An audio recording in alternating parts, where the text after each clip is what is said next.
9 وفد آپ کے سامنے میں نے تذکرہ کرنے کا کہا تھا، 2 وفود کی بات کر چکا ہوں، تیسرا وفد نصارہ نجران کا وفد تھا۔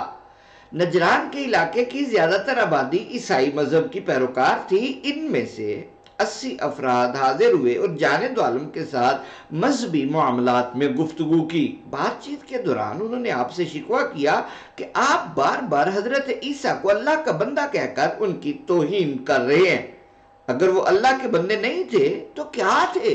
جانے دو عالم صلی اللہ علیہ وآلہ وسلم نے پوچھا۔ وہ خدا تھے، نجرانیوں نے کہا، کیونکہ وہ بغیر باپ کے پیدا ہوئے تھے، مردوں کو زندہ کرتے تھے، بیماروں کو شفا دیتے تھے اور غیب کی باتیں بتاتے تھے۔ جانے دو عالم صلی اللہ علیہ وسلم نے انہیں سمجھایا کہ یہ کام کرنے سے وہ خدا نہیں بن جاتے، بلکہ ان سب معجزات کے باوجود اللہ کے بندے اور رسول ہی تھے۔ مگر انہوں نے کج بحثی کی اور جانے دو عالم صلی اللہ علیہ وسلم کو ازردہ خاطر کیا۔ اسی وقت جبرائیل امین سورہ آل عمران کے ابتدائی 8 رکوع لے کر نازل ہوئے، جو 80 آیات پر مشتمل ہیں۔ ان میں اللہ تعالیٰ نے جانے دو عالم کی بھرپور تائید کی اور حضرت عیسیٰ علیہ السلام کی پیدائش اور نبوت وغیرہ کی تفصیلات بیان کرتے ہوئے واضح کیا کہ عیسیٰ علیہ السلام ہو یا آدم علیہ السلام، سب اللہ کے بندے اور رسول ہیں۔ ساتھ ہی عیسائیوں کو مباہلے کا چیلنج بھی دے دیا اور فرمایا فَمَنْ حَاجَّكَ فِيهِ مِنْ بَعْدِ مَا جَاءَكَ مِنَ الْعِلْمِ فَقُلْ تَعَالَوْا نَدْعُ أَبْنَاءَنَا وَأَبْنَاءَكُمْ وَنِسَاءَنَا وَنِسَاءَكُمْ وَأَنفُسَنَا وَأَنفُسَكُمْ ثُمَّ نَبْتَهِلْ فَنَجْعَلْ لَعْنَةَ اللَّهِ عَلَى الْكَاذِبِينَ۔ اے نبی، اس مسئلے میں جو کوئی تیرے ساتھ جھگڑا کرے، بعد اس کے کہ تیرے پاس یقینی علم آ چکا ہے، تو ان سے کہہ دو کہ آؤ ہم اپنے بیٹوں کو بلاتے ہیں، تم اپنے بیٹوں کو بلاؤ، ہم اپنی عورتوں کو بلاتے ہیں، تم اپنی عورتوں کو بلاؤ، ہم اپنی جانوں کو پیش کرتے ہیں، تم بھی اپنی جانوں کو پیش کرو، پھر ہم مباہلہ کریں اور کہیں کہ جھوٹ بولنے والے پر اللہ کی لعنت ہو۔